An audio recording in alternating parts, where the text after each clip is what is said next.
Elgato released a new budget, or at least not hardcore gamer RGB streamer life focused family of products this spring called Neo. I unboxed and checked out all but the webcam and the capture card already in this video somewhere here.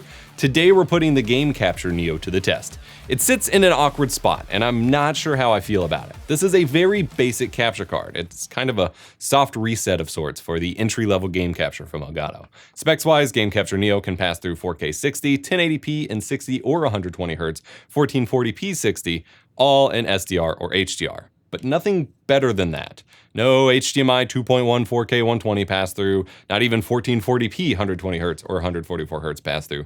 Just basic 4K pass-through with 1080p 120 happening to work too. There's also no VRR or variable refresh rate supported on the pass-through, despite a bunch of older capture cards getting updated to support it. For capture, everything is scaled to 1080p 60 or lower, which is fine. This is the capture card for the console streamer who might want to game in 4K or 1440p, but just stream in standard 1080. Thankfully, 1080p is supported in both NV12 for 420 color and YUY2 for 422 color, which means with the YUY2, you could actually do a solid job of upscaling your capture to 1440p or 4K in OBS if you wanted to take advantage of higher quality streams or videos on YouTube. Though I would have liked to see 444 RGB support here for even better scaling quality, even if it's just at lower resolutions, but it's not present. Input latency to the OBS preview is around 68.5 milliseconds, which is pretty standard. Again, I need to clarify this. The pass-through to your TV is lag-free. No input lag there. The preview latency is nothing amazing. I wouldn't recommend playing from the OBS preview, but it's fast enough that it won't cause a problem with audio sync or anything. Image quality-wise, it's uncompressed 1080p, so it looks great, and in this video it's scaled to 4K during capture and it still holds up quite nice.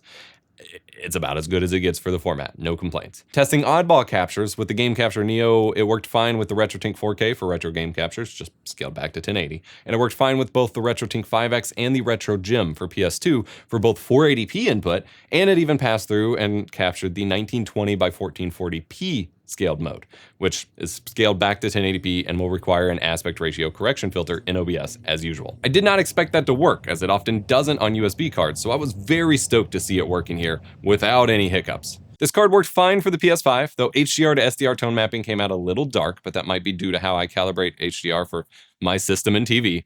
Worked fine for the Xbox Series X and the Nintendo Switch.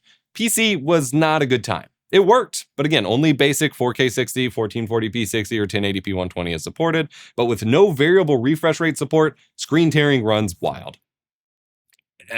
That's just how it goes. I also had an issue where the first time I switched from desktop to my full screen game, I got this crazy glitch at the top of the screen. It went away after I unplugged and replugged the card, so I let it slide as likely a fluke, but it was weird. However, this continued as I was quite disappointed with the Steam Deck compatibility. Using the official launch dock with my base Steam Deck, I had all sorts of issues. At 4K 60, the default output, it resulted in rolling video like an old TV that didn't have a sync signal. 1080p 60 had like crazy interlacing glitch artifacts, and then the base 1280 by 800 mode was not supported at all. Weirder, the 4K 60 pass-through and the 1280 by 800 pass-through looked fine on my TV, but the 1080p 60 pass-through looked just as glitchy as the capture. While I love me some analog-inspired glitch effects, as you all know, that's a big yikes. I could not get it to work at all. Physically, the Game Capture Neo is super tiny and unassuming, perfect for those who just want a white theme setup or just don't want anything super gamery on their desk, though admittedly my capture cards are never just sitting on my desk like in Elgato's setup shots, so I never really care what they look like. You can use Elgato's 4K Capture Utility app or OBS Studio or most other capture programs to capture on PC, the Elgato Capture app to capture on iPad OS with this capture card, with newer iPads with the update, I covered that in one of these videos, or OBS QuickTime and so on to capture on Mac, which is pretty cool. For $120, I kinda wish we got a little more. A few years ago, the EVGA XR1 set kind of the bar for budget capture cards, often hovering around $80 US for 4K pass-through 1080p 60 capture card. And while it has since gone up in price for some reason, based on your comments, it feels like the market is kind of expecting a budget card to be sub $100 these days. It's a hard battle. Product affiliate links will be in the description below as always if you want to pick that up. But before you shop, you should watch my full breakdown of the Elgato Neo family of products here-ish and check out my capture card reviews playlist to make sure that you're buying the best choice for you. Stream our free stream and video safe music at backingtrack.gg, and remember to be kind, rewind.